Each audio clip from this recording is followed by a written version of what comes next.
Todos tenemos una conexión que nos cambió la vida. Y en el podcast de Conexión contamos esas historias y creamos nuevas entre emprendedores y corporativos, inversionistas, gobierno y academia. Y si una conexión lo cambia todo. Bueno, muy buenos días para todos. Muchas gracias por estar aquí con nosotros. El arte es sin duda una de esas expresiones muy humanas, ¿no? Y con el paso del tiempo ha venido evolucionando y nos hemos encontrado con muchas de esas expresiones. Hoy me emociona mucho estar aquí sentado con Sara, que nos trae una nueva forma de expresión del arte, pero quiero dejar que ella misma sea quien se presente y les cuente qué es eso que ella hace.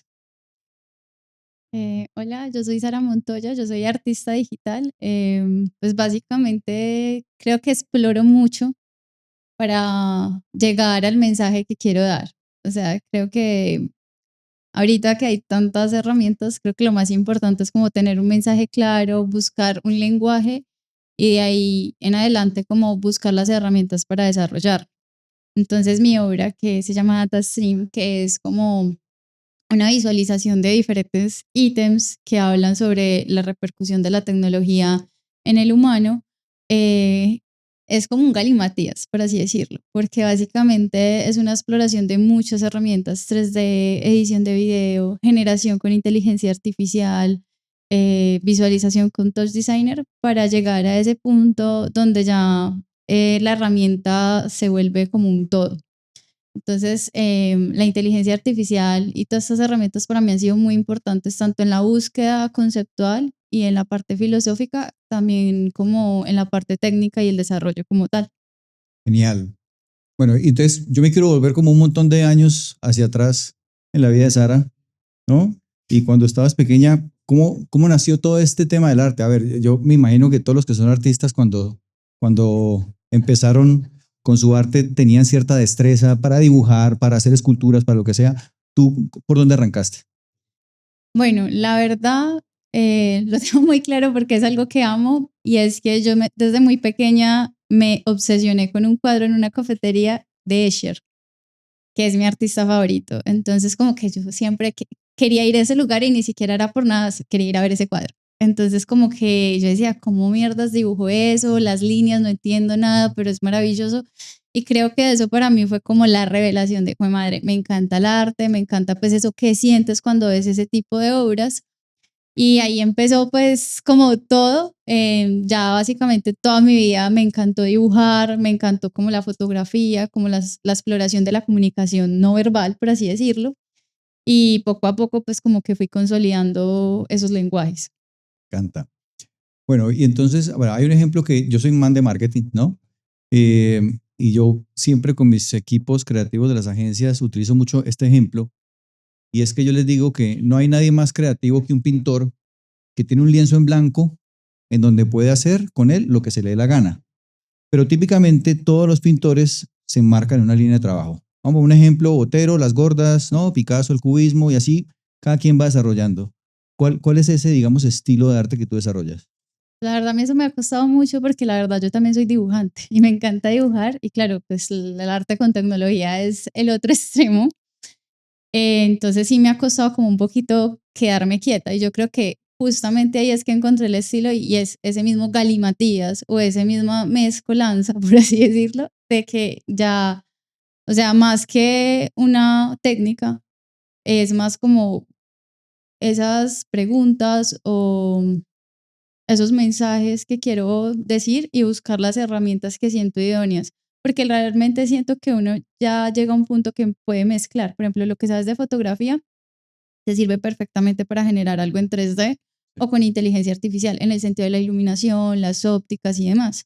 Entonces creo que ya se vuelve como un plus saber todas esas cosas para empezar a alimentar los procesos de diferentes formas transversales, ahí como empezar a atraer, bueno, esto lo sé de pintura, el tema del color, el tema también de la textura, por así decirlo, o el tema de la iluminación o entender la luz y empezar a involucrar esos conocimientos en los diferentes procesos. Entonces, creo que mi estilo es la mezcolanza, el galimatías, porque la verdad no me caso con una sola técnica. Explorando todo el tiempo te la pasas. Sí, inquieta. Genial, me encanta. Y entonces, ¿Cómo te formaste? O sea, ¿qué estudiaste vos para poder llegar a todo este conocimiento? ¿Dónde estudiaste? ¿Qué cosas estudiaste? Ok, yo estudié muchas cosas. Yo empecé estudiando gastronomía, luego me pasé a estudiar artes plásticas aquí en Bellas Artes. Luego estuve en Barcelona y hice un máster en diseño audiovisual, espacios interactivos, que era como arte con tecnología, visualización de código, LED mapping, y fue como, a mí me explotó la cabeza porque mezclaba muchas cosas que me interesaban y no entendía aquí en Medellín, que era como esa fusión entre arte, tecnología y diseño, que ya no es una cosa o la otra, sino que se vuelven un todo. Y luego estudié otro máster en Barcelona de Motion Graphics y 3D para quedarme otro año por visa, pero la verdad fue lo que más me enseñó porque esa es toda la técnica y toda la parte básica que uno necesita entender para empezar ya a montar y a juntar lo que sabes de arte, lo de digital interactivo, y ya con esa parte se solidificó mucho más todo esto.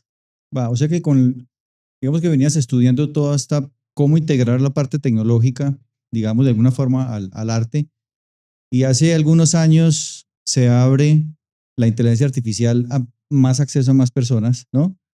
Y empieza a salir. Y de ahí, asumo yo, tú tomas esta inteligencia y la empiezas a trabajar, a manipular, ¿correcto? Sí. Fíjense cómo hace un par de años, capaz en las primeras iteraciones de la inteligencia artificial, casi todas cometían el mismo error. Y en alguna parte yo leí, no sé si ya saben cuál es, ahorita se los digo, y en alguna parte yo leí que para los pintores lo que más dificultad les daba a la hora de hacer eran las manos. Y justo me impresionó cómo la inteligencia artificial, insisto, las primeras iteraciones todas eran gente con 7 dedos, ¿no? Y manos que aparecían de un lado para otro, no tiene nada que ver. Entonces, yo no sé si eso es parte de la humanidad en esa inteligencia involucrada, parte de la resistencia de la inteligencia. O sea, ¿qué lees tú de eso que haya pasado iniciando todo este tema de inteligencia con relación al arte, pues? Pues ahí me estás corchando porque estoy pensando un poquito en el tema técnico de por qué estaba fallando, pero también creo que es el tema de los entrenamientos de los lenguajes. Yo la verdad, más o menos hace 5 años llegué a la herramienta justamente por temas de trabajo. Yo estaba en una agencia, que yo trabajo también en Publi, y era como un proyecto de Pantone y fue como, bueno, tenemos que hacer la línea de Pantone de este año, vamos a implementar algo súper distinto que es esta herramienta porque quieren ser súper disruptivos.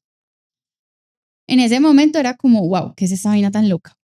Pero a medida que lo vas usando, pasa eso, te das cuenta de los errores, y creo que también va muy de la mano de los entrenamientos porque te das cuenta que cada modelo funciona diferente para estilos o búsquedas muy diferentes. A mí en un momento que estaba buscando como cosas más pictóricas, ya estaba como en el B5 y no me estaba funcionando. Y al final me di cuenta que tenía que volver al B4, pues a la versión 4 del programa que estaba manejando en ese momento, porque el acabado funcionaba mejor. Entonces ahí te empiezas a dar cuenta que aunque es un modelo que están entrenando todo el tiempo, a veces no siempre lo nuevo es el mejor, y a veces también es como que, bueno, lo de la mano creo que también tiene mucho que ver con el entrenamiento. La verdad, dibujar manos y pies es lo más difícil del mundo. Creo que a mí me parece más difícil dibujar un pie, ahora que lo pienso. ¿Sí? Es horrible. Pero también siento que están los entrenamientos, porque nosotros alimentamos mucho eso, pero obviamente como que no le habían puesto tanto mano, sino estilos, que muchas caras o posiciones.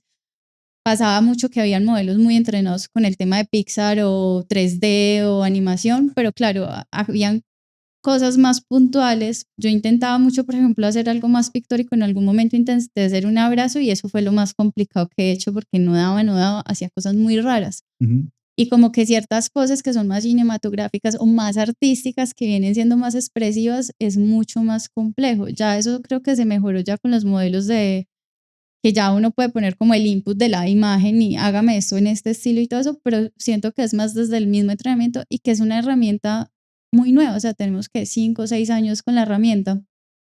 ¿Cuánto tiempo llevamos ya con los celulares para que lleguen al punto donde están? Entonces también es como una tecnología muy incipiente que todavía la estamos entrenando nosotras, nos están cogiendo a nosotros como experimento para ver qué pasa con la tecnología, pero siento que todavía está muy bebé como para decir si está ya full. De acuerdo. De acuerdo. Mira que a mí me apasiona mucho todo este tema de la inteligencia artificial, más que por lo tecnológico, que no entiendo mucho, es más esa parte filosófica que trae detrás y lo que implica para nosotros como seres humanos. Pensaría yo que en el arte, a mí me gusta pensar que tú lo que estás haciendo es que estás abriendo una nueva puerta para el arte, pero habrá mucha gente que siente que la está cerrando. Porque a la final, mira que has utilizado mucho la palabra ir entrenando y educando, y pienso yo, filosóficamente hablando, que estas inteligencias artificiales en algún momento van a querer crear por sí mismas. Entonces, ¿en dónde nos van a empezar a dejar ahí o cómo lo lees tú en ese sentido? Pues la verdad no lo había pensado de esa forma. Me cuestiona un poco eso. No sé si crear por ellas mismas, eh, también si lo hacen es maravilloso porque es entender la otredad. O sea, en el sentido de Canclini habla mucho también de las formas, de las políticas y de la comunicación de la otredad, de la periferia. Entonces también, bueno, si llega a pasar, que creo que faltaría bastante tiempo para eso, pero si llega a pasar y decir autónomamente, yo quiero crear esto, también es bello ver eso, porque es como la naturaleza. Nadie creó la naturaleza, una flor, nadie la creó, es muy bella. No hay una intervención humana, pero puede ser tranquilamente una obra de arte. Entonces, también es ver eso desde el término de por ser humano no es o no, y es más como ver la belleza de y entender esos lenguajes, entender, por ejemplo, eso es algo que a mí me gusta mucho, entender la belleza de las matemáticas o de todo este tema del código de los números en la física, entender lo bello que es eso. Y nosotros no lo hacemos, pero eso es perfecto. Entonces también es como abrirnos a la apreciación ajena a lo humano. Me encanta. Me encanta. Y, a ver, yo creo que el arte tiene como muchos espacios posibles de aplicación, ¿no? O sea, a mí en lo personal me encanta lo que están haciendo los músicos actualmente con estos Tiny Desk, que es una forma de presentar su arte de manera diferente. Lo que hicieron aquí en Medellín con el Grafitour. Eh, en fin, yo la pregunta que te tengo es, ¿cómo, cómo se tienen que adaptar, llámese las galerías de arte o los museos tipo el MAM o lo que sea, para estas nuevas generaciones de arte que vienen, para poder que muchas personas más las aprecien y las puedan conocer? Bueno, ese tema es muy bonito. La verdad, yo me sueño hacer un museo de arte digital justamente por eso.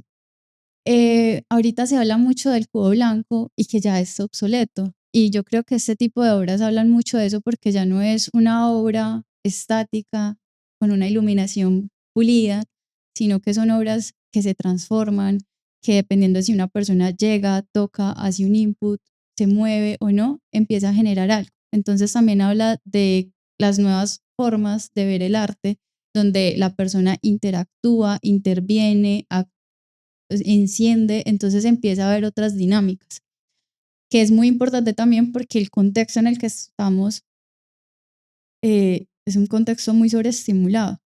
Tenemos a la facilidad 1000 imágenes en la mano, mucha información, demasiados estímulos sensoriales, sonoros, visuales, mentales. Entonces, como que hay que repensar la estructura de museos o la obra como tal, en el sentido de que cómo vamos a competir nosotros con una obra, con un celular o con lo que sea que tenga la otra persona en la mano, que le llegan 1000 notificaciones, cómo empezamos a generar que a esa persona realmente le interese y cómo empezamos a generar nuevos espacios donde la persona pueda desconectarse, enfocarse en una nueva obra, pero que también le atraiga de esa forma. Entonces también es como una invitación también para empezar a apostar por estas nuevas formas de museo. La verdad yo he estado en varios de esos museos que se vuelven muy bacanos porque son espacios de recorrido donde tú empiezas como a interactuar, a activar las obras, que empiezas a jugar con ellas, porque hay obras incluso en las que tú te puedes tirar a jugar, te mojas, es bien interesante, pero sin dejar también el mensaje, que sea una obra que realmente tenga contenido. También están los festivales, yo he estado en varios festivales que son, normalmente los hacen en invierno porque claro, para aprovechar más la oscuridad, pero festivales abiertos donde la gente interviene en las ciudades. También eso es muy bello porque también pueden como visualizar estructuras que a veces uno olvida que están ahí por lo cotidiano, por el pasar ahí y olvidarlo, con iluminación, con mapping, con diferentes intervenciones y empieza a haber como reactivaciones de espacio de ciudad. Entonces pueden ser abiertos o cerrados, pero también como abrirse un poco más, porque yo la verdad siento que Medellín está un poquito atrasado con ese tema, porque en el resto del mundo ya lo hay.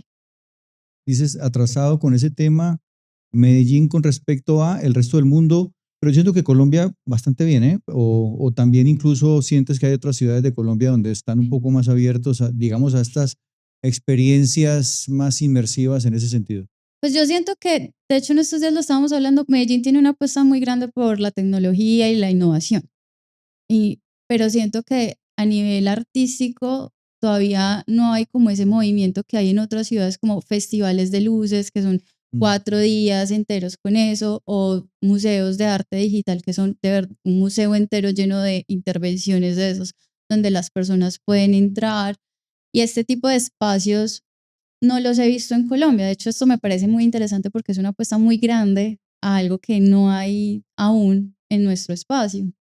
O sea, es una nueva forma, vamos a decirle, una mezcla entre entretenimiento y cultura capaz que se puede llegar a fusionar y hacerse un poco más masivo, Sí, generar seguramente. espacios de ciudad también. Me encanta, para que tomen nota por ahí, hay ideas de negocio seguramente que pueden salir. Eh, dijiste ahorita una cosa muy, muy relevante también y es esa sobreestimulación, ¿no? Yo soy de una era en la que la televisión seria no comenzaba sino hasta las 4 de la tarde para adelante y habían solamente 2 canales. Hoy en día las posibilidades audiovisuales son infinitas, de mano de un YouTube, por ponerte un ejemplo cualquiera, pues hay yo no sé cuánta cantidad de contenido disponible para mantener a la gente conectada en lo que sea, o TikTok o lo que sea. Y están en ese orden de ideas completamente sobreestimulados, ¿no? Eso hace que su capacidad de atención sea muy baja y su hambre por consumir contenido cada vez sea mayor. ¿Cómo vamos a hacer entonces para que hagan un alto de pronto en el camino si es necesario o no? O de contrario, ¿cómo generamos entonces más contenido para poder saciar esta hambre de todas estas personas desde esa perspectiva cultural? Bueno, mi obra justamente intenta abarcar un poco eso, porque sí tiene bastantes estímulos, pero también es bien crítica con eso. Justamente hay uno de esos capítulos que habla de la furia de las imágenes de Foncuberta, de cómo no somos capaces de decantar esa información, cómo a veces nos saturamos tanto que ya llegamos a un punto súper fuerte. Y justamente la obra es una invitación a cuestionarnos de que hasta que en ese punto necesitamos hacer scroll infinitamente.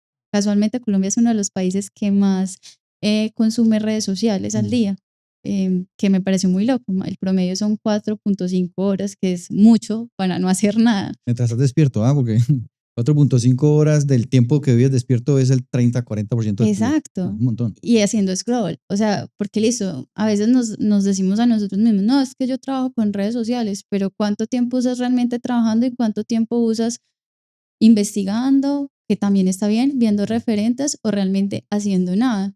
Es algo muy importante y algo que en algún momento me pareció una reflexión interesante es pensar que ahorita el silencio puede decir más que la saturación de lo que sea, porque estamos tan sobrecargados que también es necesario tomarnos esas pausas y empezar a reflexionar, a hablar con nosotros mismos y a sentir ese parón, porque también estamos en un momento muy extraño que siempre hay que producir, siempre hay que crear, siempre hay que hacer.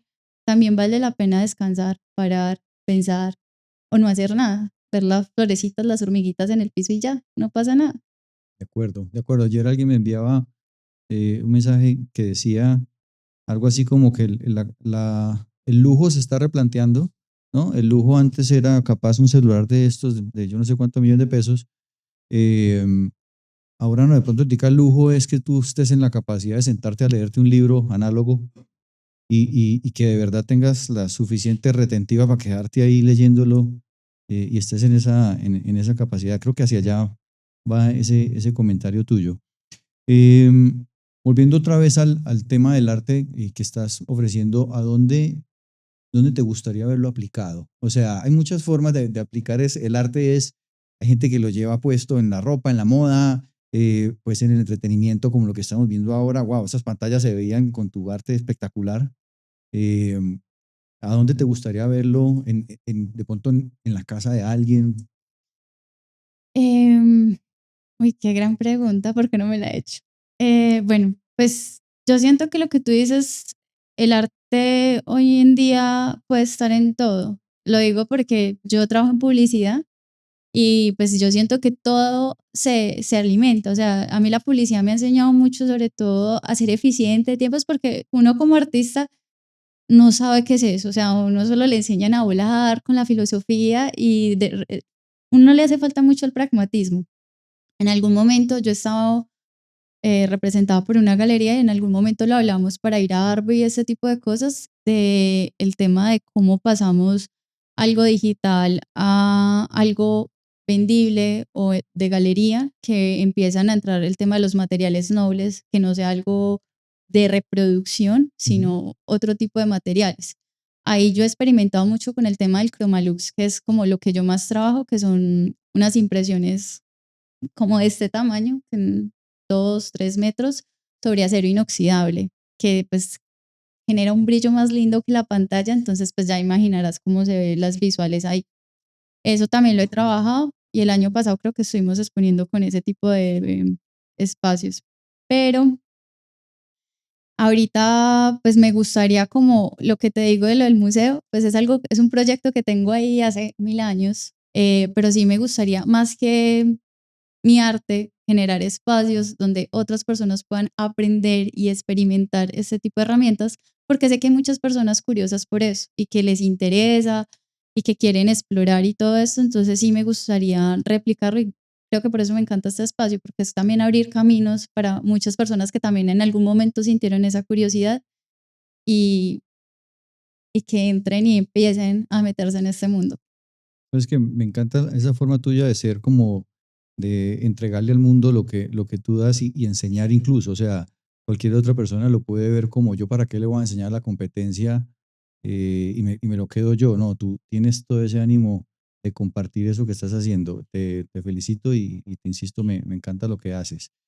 Mm, el Cromaluz, para entenderte bien, puede ser algo que te vi en Instagram destapando, haciendo un unboxing, ¿cierto? En una Sí, caja. sí, sí. ¿Eso cómo se logra para tener una cosa de esas? ¿Con quién conversas para? Pues yo tengo un proveedor en Bogotá. Es una empresa que se llama Gráfico. Y pues simplemente fue como una experimentación a través de varios materiales, porque la primera obra, que fue como el bebecito que ahora hizo madurar este proyecto, fue a través de impresiones sobre acrílico, pero como que sentía que le faltaba mucho acabado. Luego empezamos a hacer como grabado sobre metal, pero no era impresión, sino grabado, que era chévere, pero la verdad era un poquito costoso. Bueno, Cromaluz también. Pero entonces como que he hecho un montón de experimentaciones sobre el material. Ahorita uso todavía mucho acrílico grabado con láser en algunos dibujos, porque también me gusta trabajar como entre la sombra y la luz. Ujú. Entonces ese tipo de materiales me gusta mucho.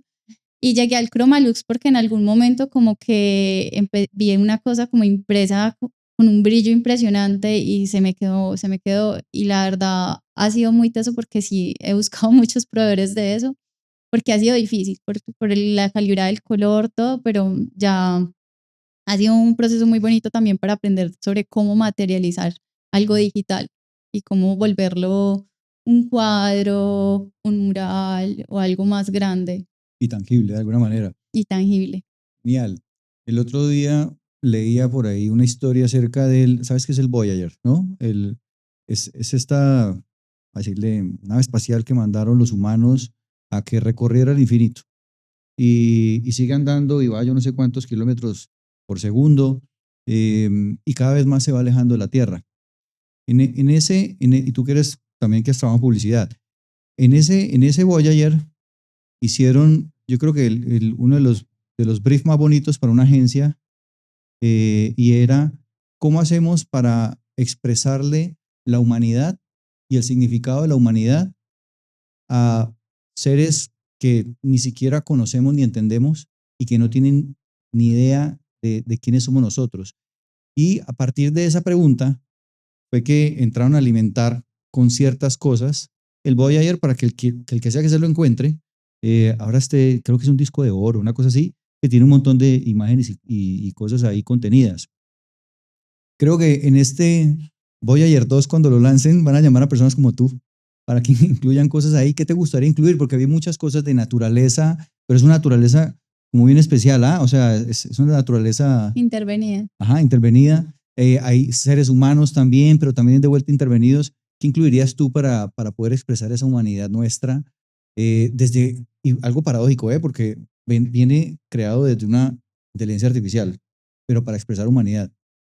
Para expresar humanidad, eso es bastante complejo, esa pregunta. Pues algo que me parece muy bello justamente de esto es que la inteligencia artificial, sea generar imagen, video, audio o letras, para mí es un repositorio justamente de la humanidad, en el sentido que ahí tenemos como almacenado un montón de lo que es la semiótica, la simbología, los conocimientos ancestrales, antiguos, la cultura, la historia.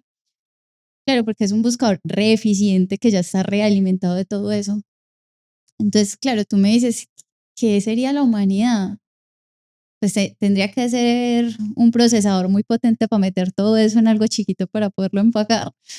Pero justamente siento que ese es el potencial de la herramienta y por eso no hay que tenerle miedo, porque siento que justamente la herramienta es un repositorio de la humanidad. O sea, tú antes aprendes algo porque leíste un libro o algo, pero es el conocimiento anterior de alguien.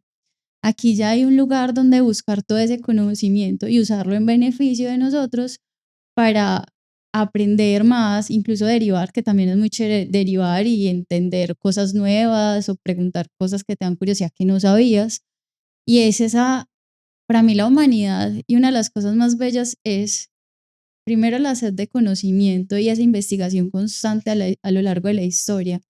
Y segundo, la capacidad de comunicación a través de la creación, sea musical, sea verbal, escritura, arte. Y es esa vaina que uno dice, qué bonita la humanidad, incluso la investigación, o sea, todo eso es demasiado bello. Y para mí eso sería la humanidad. O sea, un microchip ahí con una inteligencia súper potente que lo lleve todo. Esa belleza que tiene todo ser humano en su misma expresión. A ti que decías, mire las hormiguitas caminando, eso es hermoso, es la naturaleza. Mira Exacto. esa flor que nació y nadie la diseñó. Yo creo en Dios, creo que Dios la creó. ¿Sabes? O sea, creo que ahí es parte de ese contenido que deberíamos de mandar por ahí. Con respecto al arte tuyo, también estuve viendo y todo lo que he estado como consumiendo, voy a decir de alguna manera, de ti, es que es bastante, voy a decirle, saturado en diseño, ¿no? Muy, como siento yo, con bastante trabajo detrás. Ahora decías, empecé esto desde octubre, de hace casi un año ya, y apenas ahí estás sacando tus piezas adelante, eh, donde se nota, digamos, ese gran esfuerzo. En contrario, siento que desde la perspectiva de diseño, el mundo se ha ido como yendo hacia lo más simple posible. O sea, hay una simplificación, siento yo, del diseño, del arte, no minimalismo, no sé qué. Tú vienes como con una fuerza diferente a tratar de hacer contrapeso a eso. Sí, bueno, cuando yo estaba en la universidad hay varios términos que me gustaron mucho. Uno de ellos pues es como lo abyecto, que realmente creo que se nota mucho la búsqueda, sobre todo en el tema de los rostros, porque no son rostros bellos. Hay una estética, hay una curaduría en la iluminación y todo, pero hay una búsqueda bien abyecta, disruptiva de transformar y transgredir esos rostros. Eso es intencional y de hecho es muy charro porque es una contraparte, porque a veces tú ves la obra mía y es fuerte, es pesada Mm. y yo a veces soy todo lo contrario, pero justamente es porque busco generar ese mensaje y esa, claro, el diseño puede ser muy minimalista y en Publi se ve mucho, pero también es porque es algo muy tranquilo que lleva un mensaje, la persona lo disfruta y ya está. Yo creo que esa es la diferencia entre el arte y el diseño. El arte busca como generar emoción. el arte busca transgredir o hablar, o esa sensación de belleza monumental que uno ve a veces cuando ve un cuadro del Renacimiento, que es como, madre, el paraíso existe, es este cuadro. Ujú.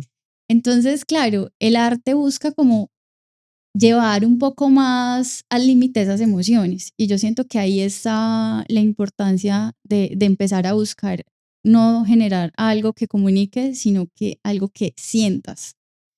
Y pues personalmente yo he buscado mucho el lenguaje de lo abyecto. También pues me gusta como la búsqueda de la belleza, pero también me gusta mucho esa belleza dentro de lo que es más tabú, o empezamos a ver cómo es que es rarito o esto. No, no sé por qué, la verdad es como un gusto muy personal, pero creo que también va muy referente a Escher, porque claro, es que es un cuadro que te quedas mirando y empiezas a ver como el detalle, pero también es que no me cuadra, y empiezas a verlo 300.000 veces y evaluar cada punto, cada línea, a buscar dónde está el fallo porque no entiendes bien Ujú. la geometría, y empiezas como a generar eso.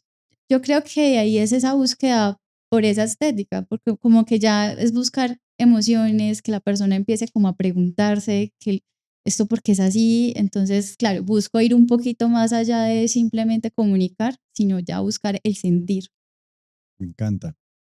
Bueno, de manera que la limitada capacidad de atención de las personas, ¿no? Ese hambre de consumir contenido todo el tiempo hace que sea muy difícil conectar con estas personas, pues yo creo que Sara lo está logrando. Y quiero agradecerte y felicitarte por este espacio y todo lo que has construido. Y como persona de marketing me sueño algún día poder trabajar contigo en algún proyecto. Eh, Muchas gracias a todos ustedes por venir. No sé si alguien tiene una pregunta que quiera realizar. Aprovechamos que están acá, porque no sabía que iban a ir invitados, pensé que éramos tú y yo solamente. Me parece genial. ¿Alguien quiere preguntar algo? Están todos, Bueno, estamos todo el día. muchas gracias.